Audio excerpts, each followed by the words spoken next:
Okay. Good morning. Again, my name is Colleen Ratliffe, and like Crystal just said, I'm here mostly to give you a little bit of a review, not new information, but mostly to hear from you all to see how much you've been listening and if you're ready for the guidances that are, the requirements for these guidances are coming down the pike fairly quickly. So the goal for today is to see how much you're ready for these guidances that are coming down the pipe. So this slide, I'm sure, is very familiar to all of you in the room, and it's what I call our umbrella kind of overview slide, and it kind of just gives you the big picture of the guidances and how everything kind of fits together. We have our umbrella FDASIA guidance, which is the guidance that kind of outlines how FDA plans to implement these electronic submissions requirements. And under that guidance, we will have individual guidances that will fall under that guidance. Two of which we have right now are the eStudy guidance along with the eCTD guidance, and these two are our binding guidances that are published and out there, they're final right now. Along with our data standards catalog and technical conformance guide, which are two documents that are referenced in the eStudy data guidance. And I'm sure that you all are all very, very familiar with those two documents at this point. So this slide, I always kind of describe these slides in the how, what, where, when kind of frame reference. This slide is how will e-submissions be implemented. And basically, again, with the FDASIA guidance, 24 months after this final guidance, this guidance was published in December of 2014. So we're coming up very quickly on that 24 months, which will be December of 2016. So we're into the final stretch, getting down to the requirements for that guidance. And the guidance does include NDAs, ANDAs, BLAs, and certain INDs. So when will study data standards be required? Basically, that's where the eStudy data guidance comes into play. December 17th of 2014 is when the eStudy data guidance was published and was final. So basically, starting with that date as a starting point, 24 months after that, which is December 17th, 2016, is when the requirements for the eStudy data will begin. And it's for studies that are starting after December 17th, 2016. And all the studies that are starting after that date will be required to use the standards that are outlined in the data standards catalog. And basically, this is what I just mentioned. The study data standards catalog is what defines what standards will be required. There is information, and I'm going to go to the next slide, which kind of just gives you a snapshot of what the data standards catalog looks like, which again, I'm sure this is no new information to anyone in this room.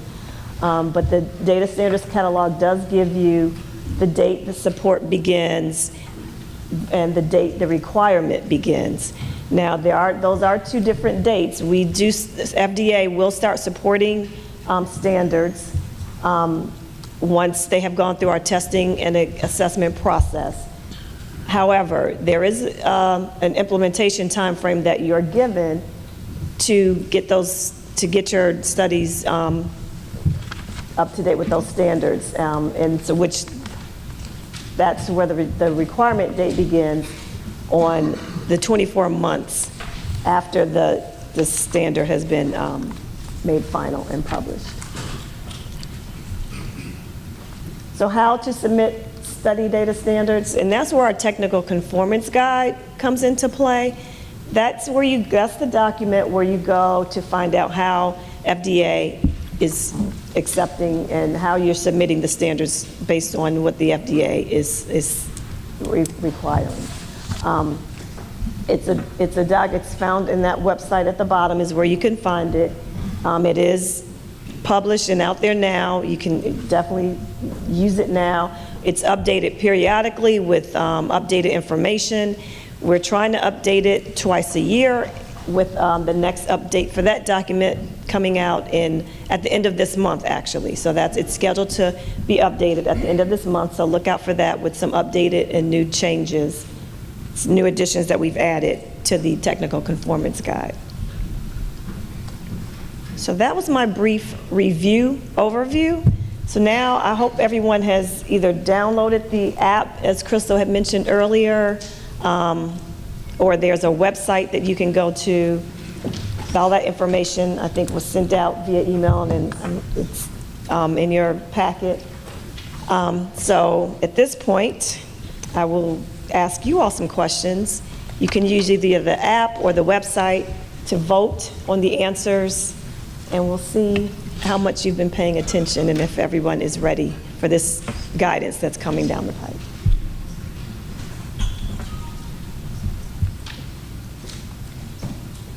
Okay. Is that good? Okay.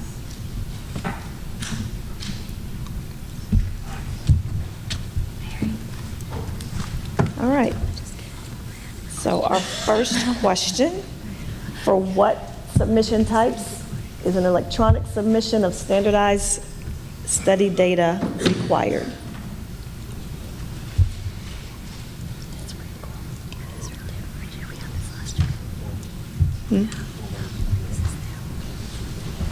Okay, so yeah, there's 4 ways you can do. You can respond at that, is that a website? Yeah. Or you can text it to that number 22333, or tweet the response.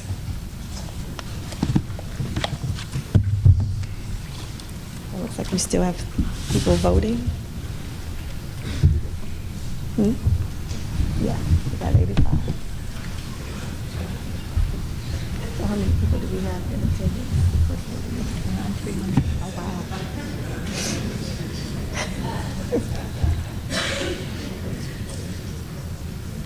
Who did that?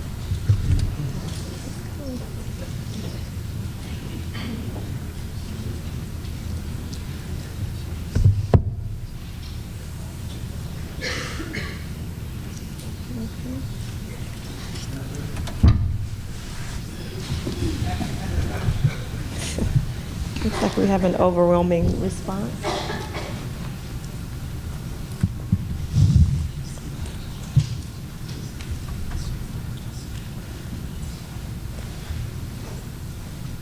So Stephen, I'm going to go back to the slides.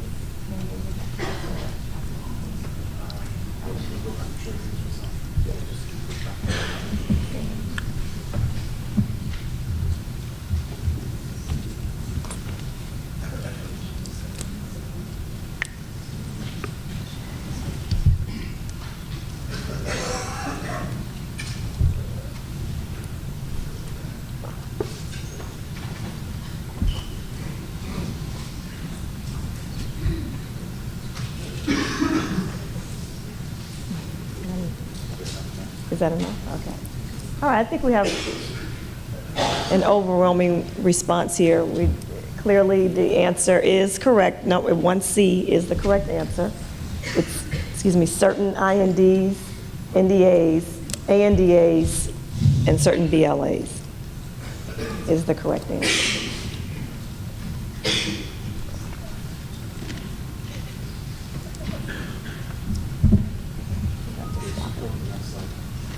That's a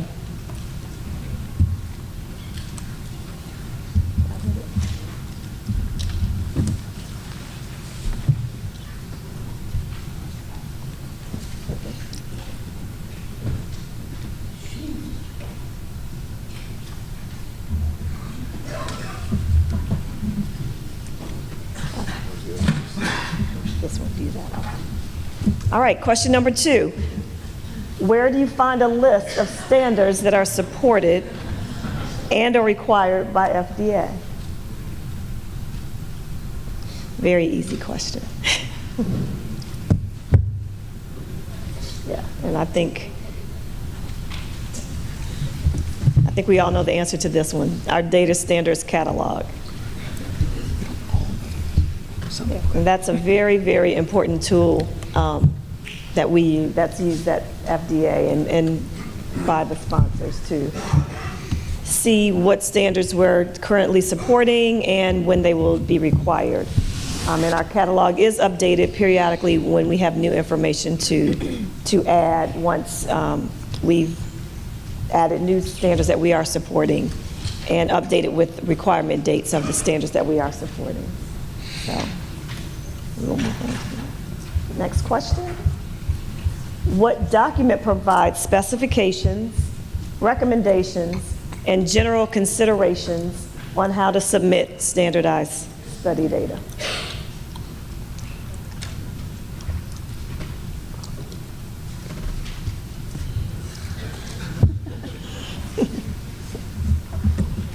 All right. So I think we can safely say that everyone knows the answer to that. It is the Technical Conformance Guide, and that's our how do you submit the data standards. You go to our Technical Conformance Guide is the document, is the how-to document that you go to if you want to see, okay, so I don't know how to submit this data. How does FDA want me to submit it? And the Technical Conformance Guide is where you would look. Question 4, which guidance requires that studies are compliant with the standards outlined in the FDA Data Standards Catalog?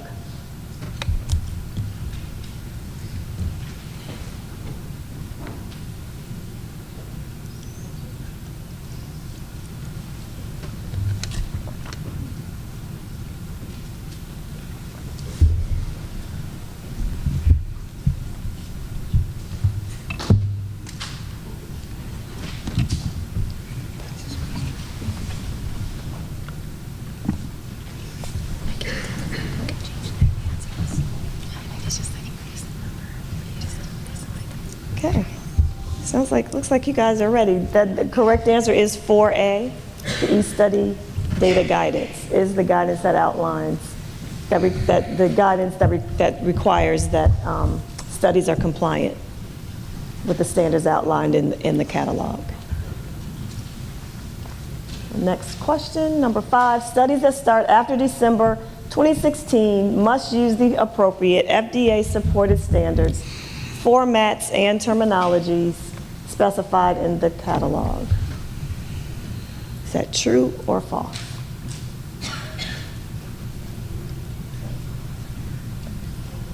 All right.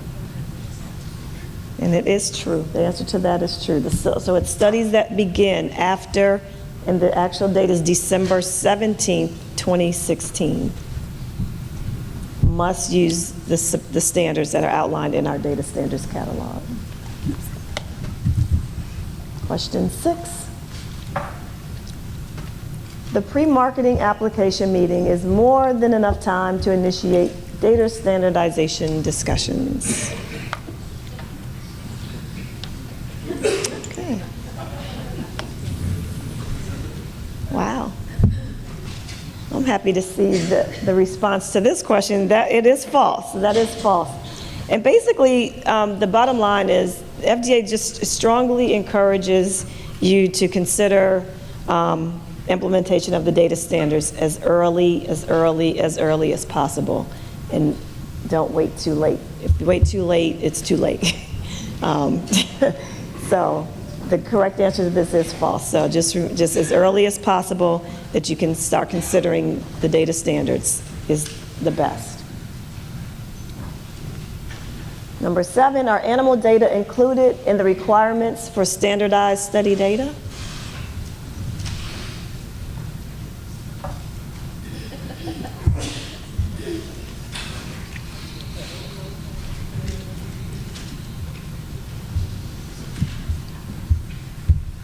All right. The answer to that is yes. We have a smart group in the room here. Everybody's been paying attention and ready for the guidances that are coming down the pipe. The animal data are included in the requirements.